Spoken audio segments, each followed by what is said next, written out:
right. Well, thank you guys for joining us. I forget when the last time this was done, which was a while ago, but I'm sure you guys all saw the panel and excited to ask questions. We're excited to answer them. So my name is Jing. For those that don't know, I'm a brand manager here on Star Wars. And with us, we have Chris, designer. You want to introduce yourself? Yeah. Everyone knows him. You guys know I'm design manager. So yeah, I figured we'll just do a quick intro. So again, we thank you for taking the time out of your day to come talk to us and talk Star Wars. It's always fun for us.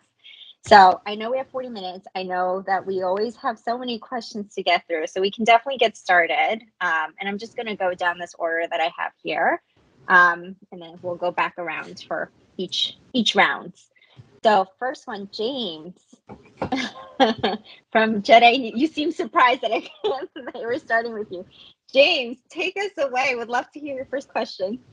Thank you. Thank you. First of all, thank you very much for the panel. Really good to see so many cool stuff coming, as always.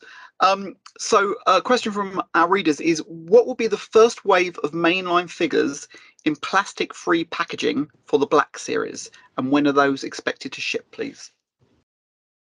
Yeah, so the first for Star Wars is actually coming later this fall. I think we revealed them earlier this year as well. So they're coming probably later this fall, and I think there are some other figures that may have already started showing up on shelves. Right. Okay, cool. Thank you. Yeah. Okay. Bobby from Rebel Scum. Hey, morning, everybody. Good to see some familiar faces. James, great to see you, buddy. Chris, always a pleasure. Thanks for having us once again. All right, so my first question is, what kind of things can we expect for the 20th anniversary of Clone Wars this upcoming year? I know yesterday we got a reveal with Arc Commander Havoc for the Vintage Collection. Are we going to see some more of that awesome carded Tartakovsky packaging like we saw in Black Series earlier this year? And I mean, are we getting some more awesome clones and droids in Black Series and the Vintage Collection? Yeah, that was a big announcement. Obviously, next year is going to be huge. We have 40th anniversary of Return of the Jedi and also a 20th anniversary of Clone Wars to celebrate. So it's a big year. We're very, very excited for it. Not to mention like everything else that we have coming down the pipeline. You just listed off a few of them, Bobby, and like the clone helmets was, definitely huge for us to sneak peek to you guys on the Star Wars Pulse panel, Hasbro Pulse panel. I can only share with you. You guys know we can't tell you anything that hasn't been revealed. I can only share with you that more is coming. So we will definitely celebrate the 20th anniversary beyond a helmet and that one clone that you saw. So stay tuned, listen in to our panels and live streams and our reveals because we'd love to get a gauge from your excitement on everything else we have coming down the pipe. Awesome. Can't wait to see what we get. Oh, Rob. Hi, guys. Can you hear me okay? Yeah. Mm-hmm. Great. Yeah, I want to talk about the top of mind right now is Andor for me. And with the Disney Plus series releasing on a weekly schedule, I'm curious how that affects not just like the development pipeline, like how much time do you have to develop a line, but also more interestingly, perhaps, is the marketing schedule, because each episode, and this applies to Marvel with She-Hulk, same thing. You're potentially being introduced to anything from new vehicles to new characters, which are, for the most part, meant to be a surprise. So how do you guys tie in a release schedule, whether it's waves or individual items, in marketing plans and design implementation on a weekly schedule in advance? I'm very curious about that versus a typical movie release. Yeah, I mean, interesting question. I would say Disney Plus, we are so grateful for because it brought us like The Mandalorian and Book of Boba Fett and Andor, like you mentioned, and Obi-Wan. So it really has changed the game. And it really is something that we have been so thankful for the partnership with Lucasfilm for. As you know, we've done Obi-Wan Wednesdays and we've done like Mando Mondays, for example, where it kind of flowed into that weekly cadence, as you mentioned, on the unlike the weekly reveals. And so it really is something that we partner really closely with Lucasfilm in terms of what information we have, what information is in the line, what figures are in the line rather, and how to distribute that accordingly. That's not always like, it's not like it's every week, but we do try to keep that cadence with the partnership with Lucasfilm as closely as possible. So we talk to them ad nauseum. We talk to them every week. And we thank them for that attention, because they are definitely sharing news with us and partnering with us, and we try to definitely hold hands on what makes sense for you guys to see. Got it. Thanks. Evan. Hello there, and good morning, Chris and Jing. Thank you for doing this, you guys. Appreciate you. Thank you. I will get our longest question out of the way. It's not super long, but maybe it is. The new reveals showed that you're not done with recent media like The Bad Batch and the Book of Boba Fett, but it is hard not to notice that the Black Series is continuing to get significantly more new characters and fully newly tooled figures than the Vintage Collection. You've mentioned in the past that TVC focuses a bit more on the original trilogy and The Mandalorian, but there are plenty of TVC fans who also want figures from the new media while it's still new media. And the Black Series seems to have no issues bringing in plenty of fully newly tooled figures for the OT and Mando alongside full lineups from the all-new shows. The disparity is pretty discouraging to TVC fans, especially as the current quality in the line has never been better. Can you reassure us that you'll continue to release Vintage Collection figures from these series, even as they fade from the spotlight, such as Andor and Obi-Wan Kenobi? Yeah, I mean, we will. And characters that resonate with fans are always characters we're going to go to. The difference between TVC and Black Series is big and complicated, and they're addressing different things. But TVC especially has such a huge, rich history of 3 3/4 inch figures in general, and not even TVC, but that scale for Hasbro and all the way back to Kenner. So I think with it, we're covering a much broader path and trying to address some of the deep cut characters that we know TVC fans love. I mean, we're those fans too. So we want to get out obscure characters that are still meaningful and old time asks to fans. I think we've revealed some of those recently that were big hits with fans. So it's finding that balance. And it's not that we're not doing new stuff and we're only doing old stuff. We're trying to do all of the stuff, and we're in this amazing time where every new show that hits adds more and more to we got to do this pile, and we're blessed that way, and that we've got such a huge runway of things to go to. So Sure. We'll get there. Just give us some time. Thank you. Good to know. Yeah. And, you listed some of those examples, which, like Chris said, was well received by the community. So it's always good to hear the reactions and the feedback and what the requests are from the team, which you guys always are good at compiling and sharing as well. But from the fans rather. So keep on doing that, because we definitely want to hear from you. Oh, always. We got you. Do our job for us. Please tell us more. James, Jedi News. Yeah, so this sort of links back to some of the questions that we've already had, but the development process has always roughly been 18 to 24 months from design to shelf. But obviously, with the influx of new shows, such as all the Disney Plus stuff, and some of that's being turned around so quickly, how has your design process changed? How have you had to adapt to that, especially with some of the other issues that we've had over the last couple of years, such as COVID and the shipping delays? So how has your internal processing changed to allow you to be more flexible, to bring things to us quicker? There's not a short answer to that. Things have changed dramatically. I mean, we're faster now than we have ever been on developing product, but we're also facing unprecedented challenges for shipping and everything else. So even though I would say our development schedule is still roughly what it has always been, in that it's kind of 12 to 18 months in that range. flexes a little bit here and there, but I would say now, through all the changes we've established during COVID, all the efficiencies we found in working from home and technology advances we've gotten, the front end of that is compressed. So we can now develop product quicker, and the things we're still working to get over are the shipping delays and manufacturing delays because of COVID and just kind of the general state of the world now. That stuff has stretched out. So I think we're in a really good place for when the world kind of stabilizes at some point, we hope.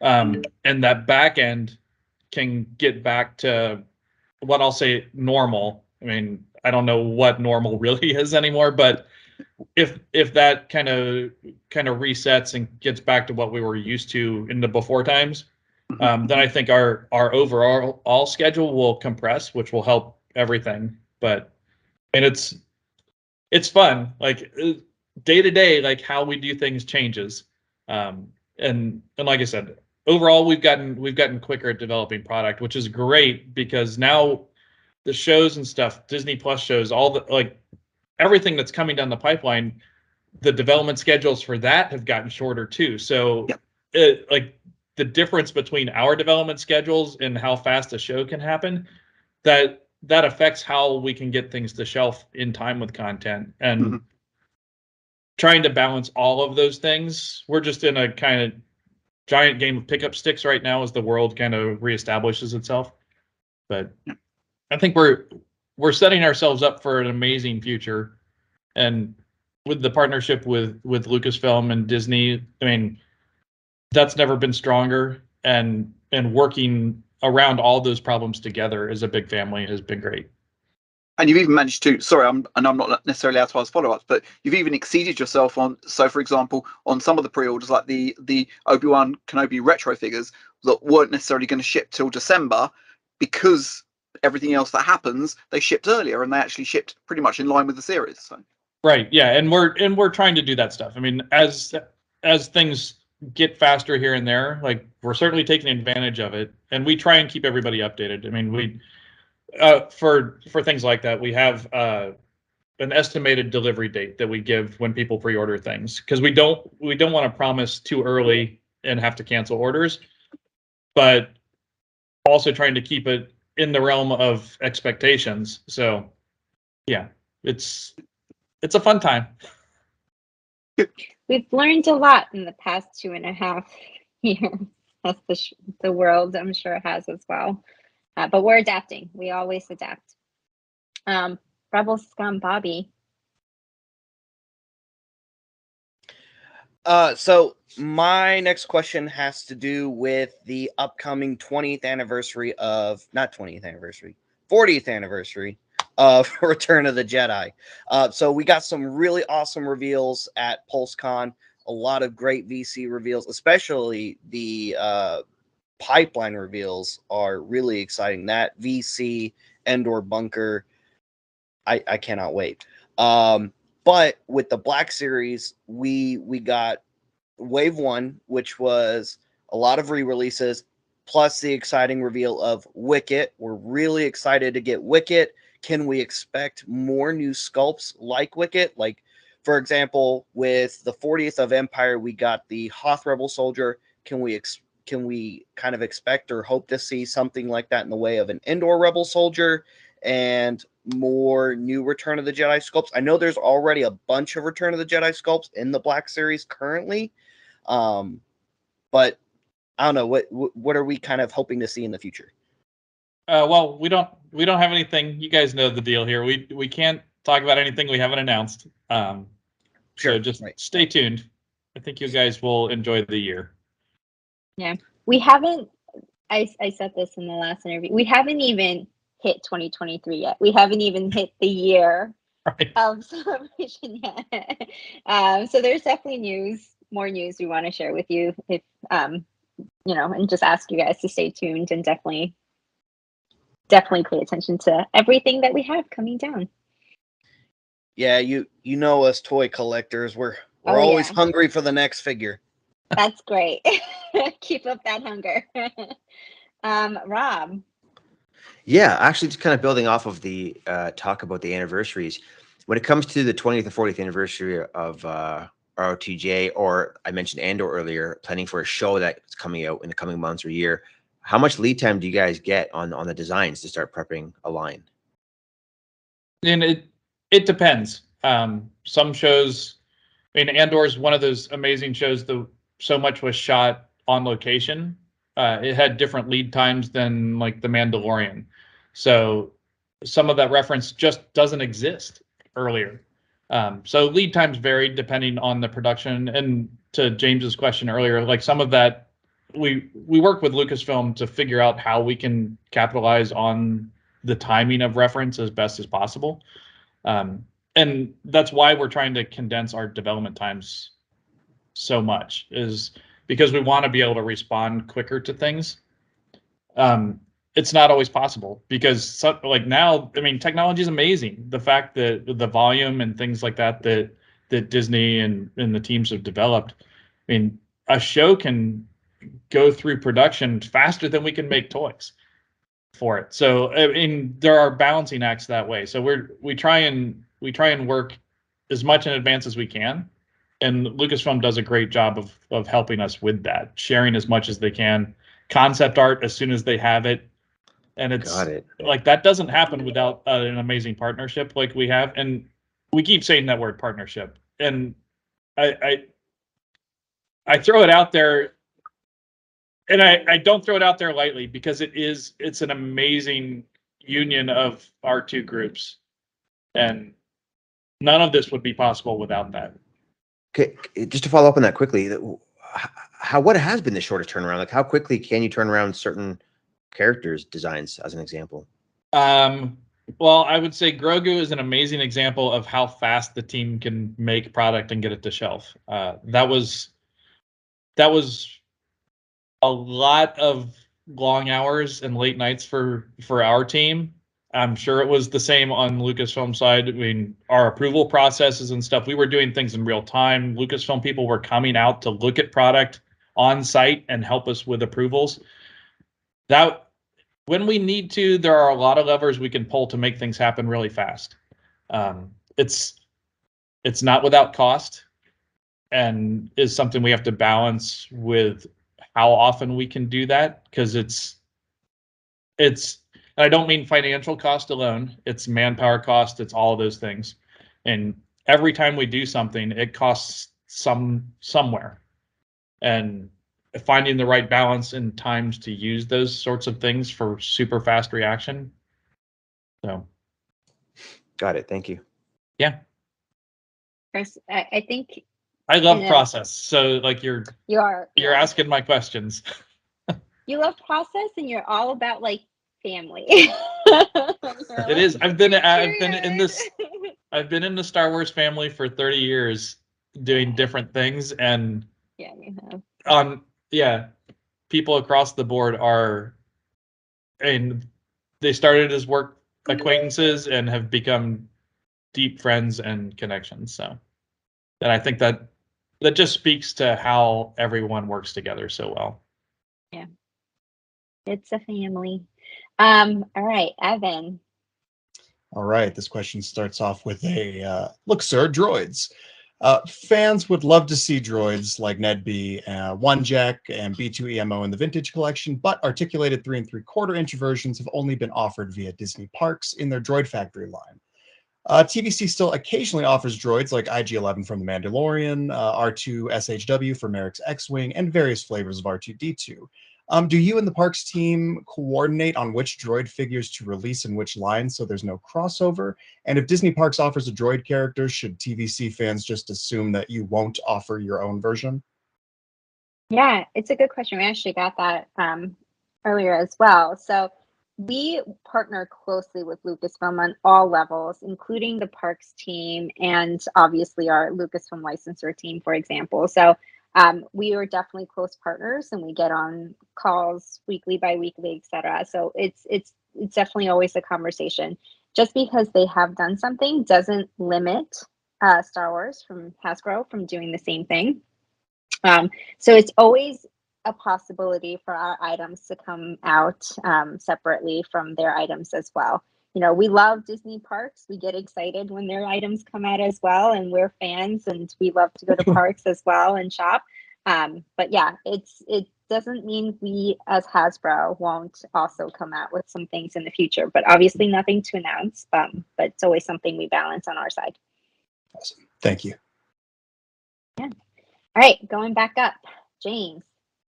So staying with droids, you mentioned in the live stream that we're getting an all-new R2-D2 in the Black Series, and I wanted to ask whether that will address some of the scale issues which we know that the current astromech droids do have in the line. Yes, flat out yes. That's one of the principal adjustments on him.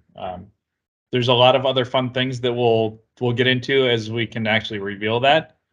But some of you guys may know I'm an R2 fan. Just I've done a lot of study there. So this R2 is deeply based in accuracy. Awesome. Measurements off of real droids from my time in the archives and everything else. So yeah. Yeah. Chris builds R2s. Like, this is right up his alleyway, as I'm sure you guys know, as fans will know. So we're really excited about that one to come out. Awesome. Thank you. Bobby. Yeah, thanks, James. Bobby. All right. So we've talked about process a few times here, production run times, but let's get to know you guys a little bit better. Chris, you said you love processes. What is your favorite part about developing a new figure or vehicle or play set in either the VC, Black Series line, whatever you guys produce? What is your favorite part of producing that new piece? It's tough because it sounds Everything. it sounds trite to say that, but the whole process is fun. Like I said, like we work ridiculous long hours. Jing and I are constant. Like I think we were online getting emails way beyond the time we should be getting emails last night. But we get up early to go back to work. I mean, I'm there before most people are the next day because I'm excited to do it again. I'll pick vehicles as a fun example because I do primarily vehicle stuff on DVC. The Razor Crest, like that HasLab, is an amazing process, and getting into, for me, diving into the reference, really studying the work that Lucasfilm designers had done early on with that, seeing how they translated that into execution of the ship for the show, and then figuring out how we can translate that real version of the ship into a product, and making adjustments that make sense for a toy that bring more play and excitement to that, and displayability, all those things. I think that adjustment phase from real to product, just conceptually, is a very fun part of what I do. So if I'm going to pick one thing, I'm going to say that, but every part of the process has little nuggets of fun like that for me. Yeah, we're lucky enough that we get to call this a job, but we get to live it day to day, and like, you know, see things and experience things and talk about things that are just something that we would do casually. You know, it's like coffee talk, but like all day. So it's definitely really, really fun to be in this world. All right, Rob. Yeah, me again with more Andor questions because it's my favorite. As we approach the back half of the season on this weekly schedule, there's still a lot of weeks to come. Can we expect more item or line reveals throughout the season, or will that come in the future post release? Yeah, we can't share anything that hasn't been revealed. Oh, that's fair. Our corporate line in general. But yeah, I mean, we shared some amazing things for the launch, and we're able and lucky to be able to work with Lucasfilm to get those key characters out for you guys. Like, Andor himself, for example, on across both Vintage and Black Series. So yeah, I mean, it's definitely something that just continue to stay tuned, but there's nothing we can share. Gotcha. The reason I asked is because we helped debut the Vel Sartha reveal, like just in time with the episode where she was debuted. So we know there's a lot more Oh. characters coming. So we're all, looking forward to that. Awesome. All right, Evan. Yes. Quick question. So at last year's PulseCon, you revealed that the TVC specialty repack waves would finally be on their own SKU, starting with the wave that included Ahsoka, Padawan, Anakin, Obi-Wan, and Mace. Since then, we haven't seen any more dedicated specialty repack waves, but we did just get pipeline reveals of several Return of the Jedi repacks. Is it too early to say if these will be in the separate SKU that was created for this past year's specialty wave, or will they be mixed into the main line or something else entirely? Yeah, so they are mixed into the main line. I think there has been conversations in the past about specialty SKUs getting its own 5 digits so that it doesn't block pegs, for example. But I think these specific items our fans haven't had for a long time, and they want, like, our hardcore fans are asking for these. So we wanted these to be out, the ones that we just revealed to be out or pipelined to be out in conjunction with the main line. So that will be on the mainline peg. That doesn't mean that's always the strategy going forward. It's something that we'll constantly evaluate and look at as we approach 24 and beyond on what the right mix of items and SKUs and 5 digits are. So cool. Thank you. Yeah. Okay, going back up to the front, James. But we are absolutely thrilled that you're coming back to conventions outside of the US for the first time since COVID. So it's a long time coming. And you'll be coming to MCM Comic Con in London at the end of this month. So very, very soon. So looking forward to that. Does that give you an opportunity to bring the selfie series potentially to other countries such as the UK? Because obviously we can't get it at the moment and we'd all very much like it. And I know that you were able to bring some printers to San Diego Comic Con to allow some people there to experience it. So I wonder whether us here in London might get that opportunity too, please. Well, first off, thank you for asking about selfie, for sure. My headphones may go out of battery soon, so I may have to switch. But yeah, so thank you for asking for selfie. We're so excited about that in general. Like, we think it's such an awesome thing to bring to the fans and to, everyone at home. Right now it's only available in the app. And so that is why it's only available in the US. But we are certainly gonna look into what that means for future expansion to make it more accessible globally on a broader scale, not just those going to London Comic Con. Can you guys still hear me? Yeah. Okay. All right, just let me know and then I'll switch over. So yeah, for that one for London Comic Con, it will not be present there, unfortunately, but we're looking at that future broader horizon, which, I'm glad to hear you're going there, James, but I think you were also at SCCC, right? No. Yeah. Oh, you weren't, you were at Celebration. Yeah. Got it. Yeah. Good to know there's demand. We're going to do as best as we can to make that broader. All right. Thank you. Is there a timescale for that yet or not yet? Nothing that we can share Okay. now. All right. No problem. All right. Moving on, Bobby. We're gonna piggyback on James's selfie series question, actually. But also I'm gonna open up with, you guys haven't gotten it in the UK yet? You got to get that to those guys. It's a lot of fun. It's so cool. I got mine in. We should have our review up on the website, I think sometime in the next week, hopefully. So stay tuned for that. Anyway, selfie series. So right now we have a decent amount of options between other brands, but we're not here about other brands. We're here about Star Wars. We have 4 or 5 figures to choose from right now.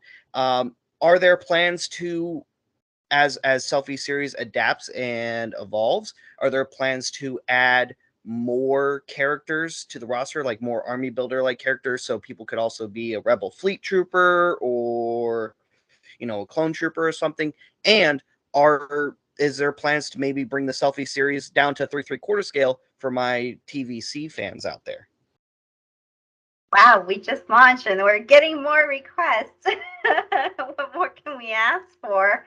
I'll definitely let the Hasbro Pulse team know. Like, this is great to hear from the community. And we think it's super fun too. Like, my daughter walks around with my figure and puts it in her backpack all the time. So I would say, we just launched, so we're definitely like staying tuned and keeping a close ear to all of the other brands and ours on how everything is doing, what the demand is there. We do have 4, and we think those are some like core 4 key characters. Like, I think so many of our group chose to be Mandalorians, and I was like, I want to be the classic stormtrooper. So I think these are like, core characters that we had to get out there.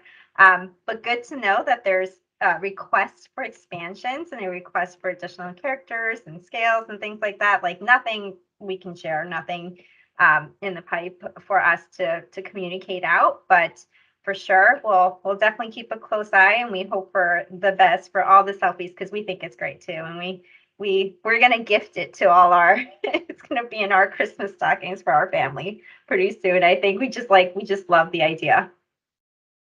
Awesome, thank you. All right, Rob. Yeah, I want to circle back to someone mentioned, might have been you, Bobby, the Wicket figure, which I the new sculpt. I love that. My question is about sort of the PulseCon Star Wars items in general that were announced, or any sort of recent Black Series or vintage item. Which, from a design perspective, was the most difficult to, like, from the ground up, to actually design and implement and get approved?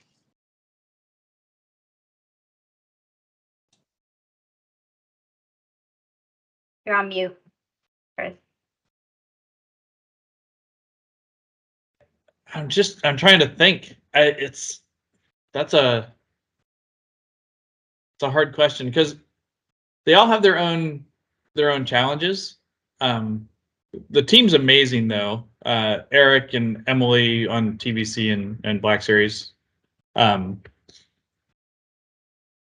I don't know. Some of the more mechanical things. I mean, we pipelined the bunker playset. That thing is because it's a buildup of pieces and that sort of thing. Like, those more mechanical ones present different challenges sometimes. I don't know that I would classify them necessarily as harder than doing a figure, but we have systems in place to do figures, kind of, not that they're a formula, but there's kind of a way through that everybody understands. So doing something new and finding new pathways to do things and to work those can be a different challenge. Some things, I mean, the Wicket figure for Black Series, I mean, he's a much smaller character. So it's finding ways to add features to him and to do the articulation at that size can be a different sort of challenge. I think there's not a standout one, I guess, is the answer for one that's harder or has a special challenge.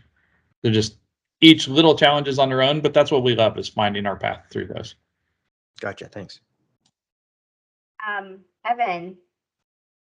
Yes. So some TVC figures lately have been getting removable helmets, and some have been getting separate swappable heads and helmets. Can you walk us through the decision-making process on which figures will receive which method, as well as features such as articulated rangefinders? Lately, it's been working out pretty well, but boy, that helmet on Axe Woves, to say the least, is a serious whopper. We were just talking about Axe at the office yesterday. I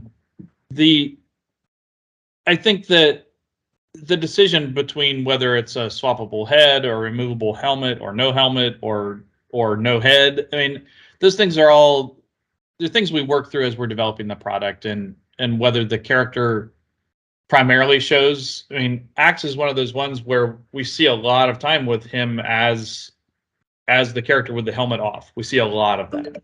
So for him, like, he does put the helmet on, but it's rare. So that was one where we prioritized the face, but still wanted to have the removable helmet, because there's fun scenes of him holding it, of him putting it on. So it's just there's never a like this is the way we're going to do it. It's always kind of a discussion about how to get there and how to do it the most justice. Sometimes, I mean, as you guys know, like you either have to shrink the head or blow the helmet up to make things work. And that comes into those priorities too. I mean, is the priority to make him look right with the helmet off? And that's more where we leaned on that figure because it's so much about that actor. So that meant his helmet's a little bit bigger than it might otherwise be. But still, we try and make those wall thicknesses as absolute minimal as we can. Sometimes that means with the minimal wall thickness that the helmet can distort a little bit more in the package. So I think you see things like that show up. But yeah, it's like I said, there's not a like this is the way we always do this. It's always on a case by case basis. Well, to really quick follow up, I know I think Vader was pipelined without his helmet on, and I was just curious if that's one that will have swappable heads or if it will be a removable Vader helmet. If you can say. I shouldn't, but I did earlier, so I will tell you guys as well. That one we are not doing swappable heads. Okay. All right. Well, I know we're basically out of time, but we're a small group, so we can do speed round one more to try to get questions in there. James, kick us off. Yeah, it's just two quick questions. One will Havoc have a removable helmet? And the second point is, I know you're coming to London. I know there's going to be a Hasbro panel, and Star Wars is on that panel. Will there be new reveals and things at the panel? Yes and yes. So Havoc does have a removable helmet. Mhm. Okay, thank you. Bobby. All right. So, first of all, Chris, Jing, thank you so much for having us on this morning. It has been an absolute pleasure to get to spend this time with you guys. Anytime we get to hang out with Hasbro, we always have a lot of fun. James, it's great seeing you. Always a pleasure, my friend. And Evan and Rob, it was great meeting you guys this morning. All right. So, my last question for both of you is more of a fun one. What is your favorite show or movie that you have worked on or are currently working on so far that we know about, shows we know about? You don't have to say Andor because that's the current thing going right now. It can be whatever you like the most. What has been your favorite one to work on? I'll start quickly. I've always liked the prequels. I think it's just like what I grew up on more. And it's become more popular too. So the prequels, Clone Wars, like that whole universe, I just think it's so creative and that world building behind all the scenes and everything like that. Like I love it. So I think that to me, I'm partial to that. Yeah, and for me, I mean, the easy answer is the original trilogy. I mean, that's what I grew up on. I mean, like so many people did. But I think the more recent entertainment that excites me as an original trilogy fan, I dearly love what Lucasfilm did with Rebels in that show. So to see some Rebels characters like turning into live action stuff, that's super exciting. And because I personally think Rebels is one of the most amazing things that's happened in Star Wars animation in a long time. I mean, not that, and like that's a tough bar or a line to draw because it's like, okay, we're here and we're here, but I do really love Rebels and how that played out. So Awesome. there you go. Thank you. Rob. Yeah. First, Bobby, thank you. I love you. For my question,